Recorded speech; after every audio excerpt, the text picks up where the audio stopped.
If you're a woman with thinning hair, you are far from alone. This is about understanding female pattern hair loss. This isn't rare.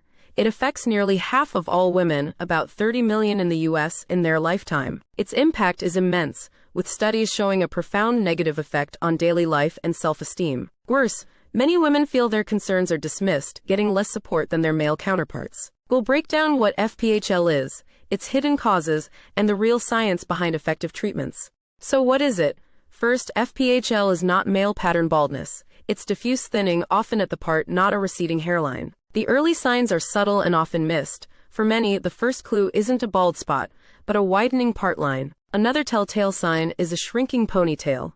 You might notice your hair tie needs an extra loop to feel secure. You may see more hair in your brush, consistently over 100 strands a day, and notice it's taking much longer to grow. The good news, if you can call it that, is that FPHL rarely leads to total baldness. The frontal hairline is almost always preserved. Recognizing these signs is the first step, but to treat it, we need to uncover the complex causes beneath the surface. Why does this happen?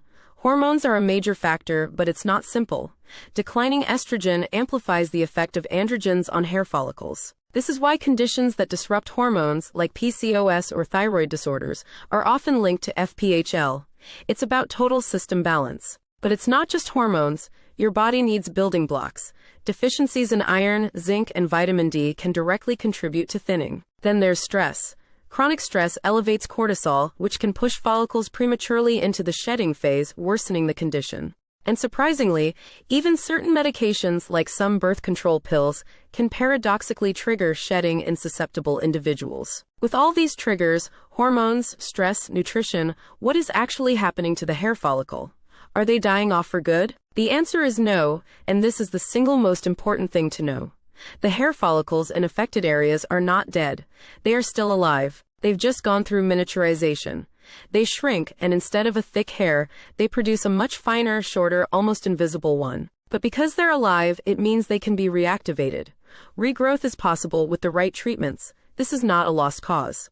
This brings us to treatment. So how do we wake these sleeping follicles? The traditional topical one is minoxidil, also known as Rogaine. But the situation is changing. Natural-based topical treatments are showing promising results without the same level of side effects. But it's rarely just one approach for the best results. Blocking the hormonal trigger is key. That's where off-label anti-androgens come in. Technology also plays a part. Devices using low-level laser therapy can increase hair density and reduce inflammation around the follicle. Another option is PRP, or platelet-rich plasma. It uses growth factors from your own blood to stimulate those shrunken follicles. But here is a dose of reality. FPHL is a chronic, progressive condition. This means any treatment that works must be continued to maintain results. And patience is paramount. It can take 12 to 24 months to see the full effect of a plan. So where is treatment heading? Recall all those different causes we discussed. The hormones, stress, and nutrition.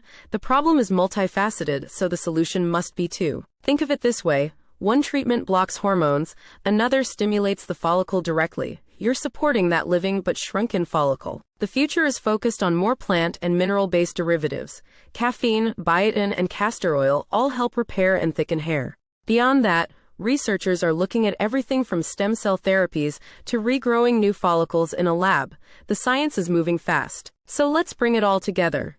Female pattern hair loss is a common medical condition with a serious emotional weight caused by a complex web of factors. But the most critical takeaway is that the follicles are dormant, not dead. With a consistent treatment plan, regrowth is absolutely achievable. If you recognize the signs discussed, your most important step is to see a board-certified dermatologist. A proper diagnosis is key. Your concerns are valid, the science is real, and effective options exist. It is time to take your hair health seriously.